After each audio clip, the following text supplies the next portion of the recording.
Oi, pessoal, eu sou a professora Ivana e hoje a gente vai revisar três partes importantes do desenvolvimento embrionário: a gastrulação, a formação da notocorda e a somitogênese. Vamos lá, não esquece que tem que ler e tem que estudar, isso aqui é apenas uma revisão.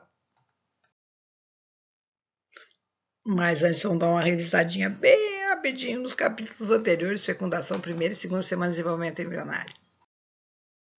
Então, tudo começou com a fusão lá do espermatozoide com o ovócito secundário, que aí terminou a sua meiose e aí possibilitou a fusão dos pronúcleos masculino e feminino.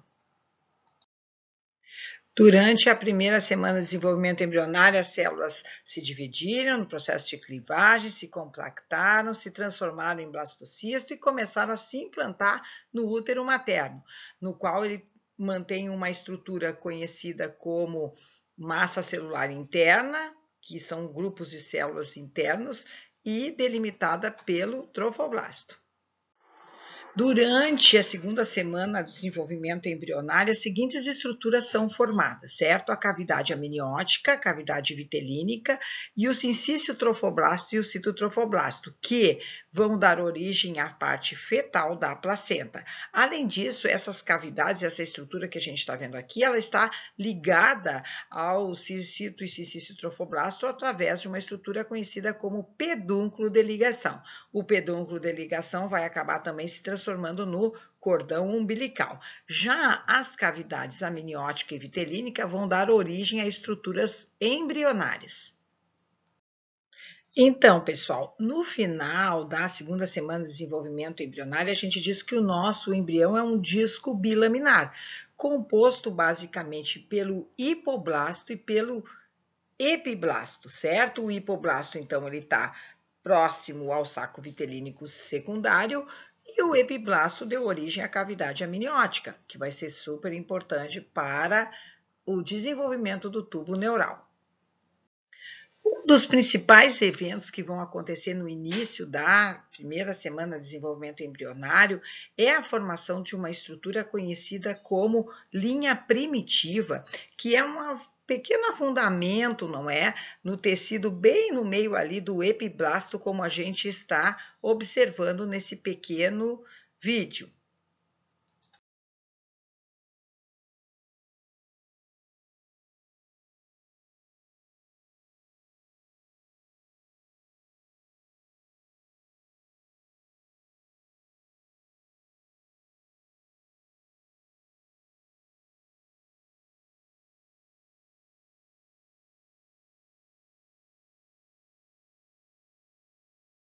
Também acontece a formação do nó primitivo.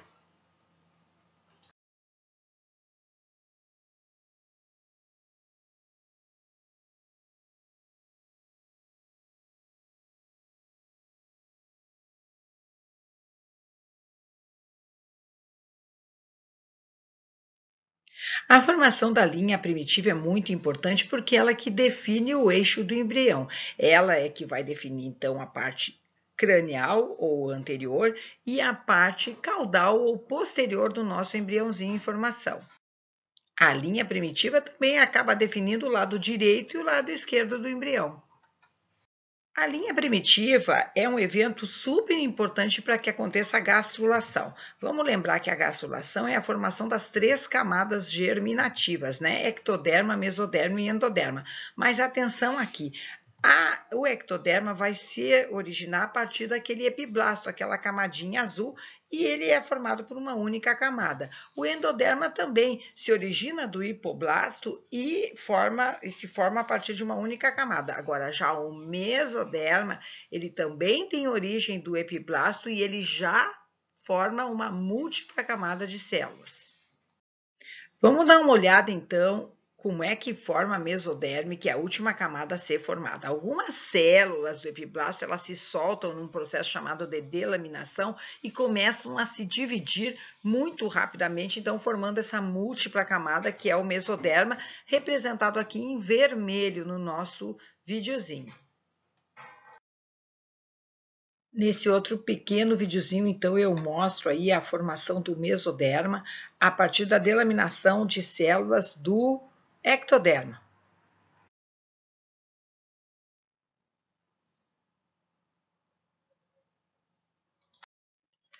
Assim que as 3 camadas embrionárias se formam, vai acabar se diferenciando uma estrutura temporária conhecida como notocorda. A notocorda, ela vai ser produzida a partir da região central do mesoderma, certo? Ela vai ter uma estrutura similar a uma vareta, ela tem então origem mesodérmica e contém lá no seu interior uma matriz gelatinosa envolvida por um tecido conjuntivo fibroso. Por que a notocorda é importante? Ela vai definir o eixo do embrião, não é? Posterior, anterior, direito, esquerdo, então ela vai persistir aí o trabalho iniciado pela linha primitiva, ela vai ser a base para a formação do esqueleto axial, vai ser o futuro local onde os corpos vertebrais serão formados na nossa coluna vertebral e também vai induzir a neurogênese, ou seja, a formação do nosso sistema nervoso central. Vamos ver agora como é que a notocorda se forma. Para isso, a gente vai ter que relembrar aquele processo inicial que foi a da formação da linha primitiva, que mais ou menos na região central formou uma pequena estrutura conhecida como nó primitivo. Esse nó primitivo, essas células agrupadas nesse nó, elas vão formar um canalzinho interno conhecido como fosseta primitiva, e essas aí são as estruturas básicas para o início da formação da notocorda. Vamos ver agora como é que a notocorda se forma a partir desse pequeno vídeo.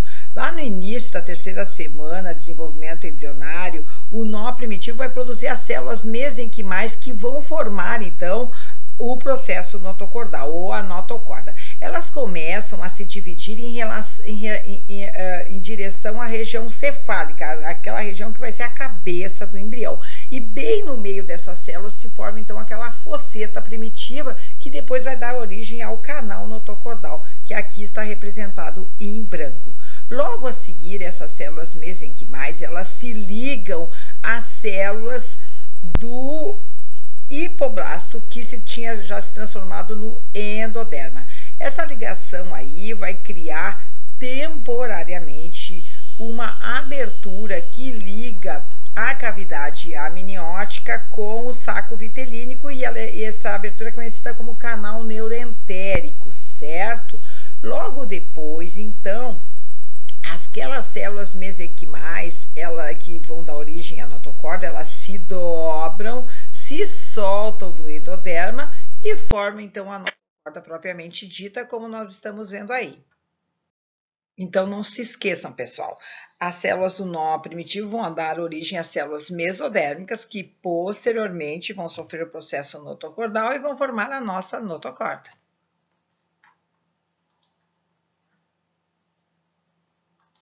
Atenção agora, pessoal, muita atenção, porque uma vez que seja formado a notocorda, o nosso mesoderma vai se dividir em 3 grandes porções que vão ser assim, ó, super importantes para dar origem a uma diversa quantidade de estruturas corporais, e a gente vai revisar isso agora. Uma vez que a notocorda seja formada, o mesoderma que está próximo a ela passa a ser chamado de mesoderma paraxial. Logo a seguir, nós temos o mesoderma intermediário e depois nós temos o mesoderma lateral, que ainda vai se subdividir. O mesoderma paraxial, aquele próximo à notocorda, vai dar origem a estruturas que são blocos compactos inicialmente de células mesodérmicas chamadas de somitos. É a partir dos somitos que vai se diferenciar as estruturas do nosso esqueleto axial, dos músculos e também da derme, de grande parte do corpo. Os somitos, então, são 42 a 44 blocos de mesoderma que estão dispostos ao lado do tubo neural, e esse tubo neural depois vai dar origem ao nosso sistema nervoso central. Bem, voltando aos somitos. Eles são blocos maciços mesodérmicos, mas depois eles vão sofrer apoptose interna, e aí a região interna dele vai ficar mais gelatinosa, certo? Os somitos, eles vão começar a se originar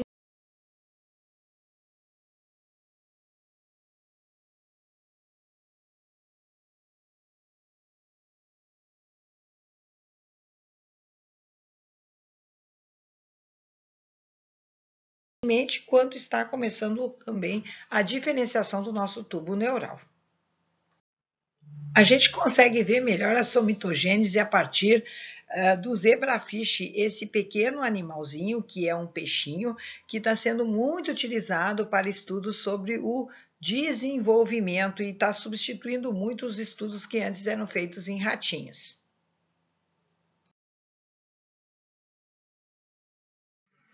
Então, a gente pode acompanhar a somitogênese através do desenvolvimento do zebrafish, como a gente pode ver nesse pequeno videozinho aqui.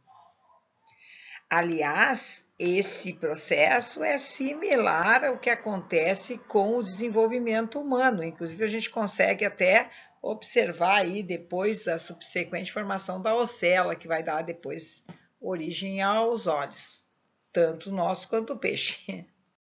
Bom, uma vez que tenha sido desencadeado a neurogênese, que a gente vai estudar numa próxima aula, a formação do tubo nervoso, e também a somitogênese, a notocorda ela passa a não ter mais tanta relevância e ela acaba se degenerando.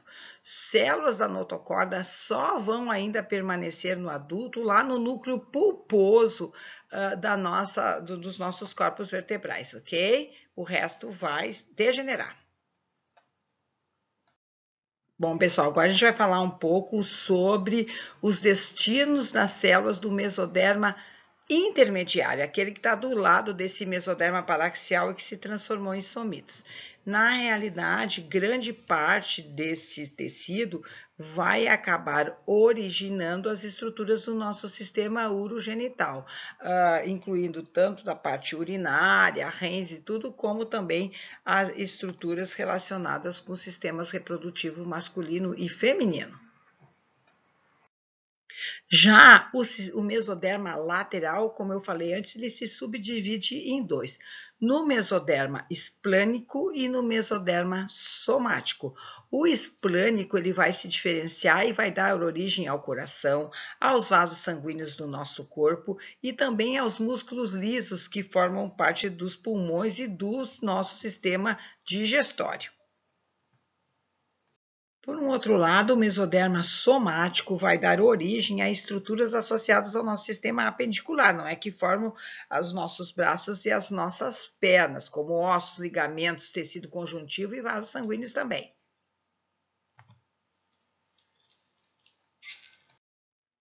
Deu, né, pessoal? Eu também, dessa vez, enfiei um monte de elefante dentro de um Fuca. Agora, essa nossa aula ela é mais bem rapidinha e eu resolvi deixar ela separada da parte da neurulação para vocês poderem fixar melhor o conteúdo. Na próxima nossa revisando com a professora Ivana, a gente vai ver justamente isso, formação do tubo neural, e eu espero encontrar vocês lá. Não se esqueçam, vai estudar nos livros, vai procurar outros sites, porque quem procura, acha, e acha coisa boa. Beijo!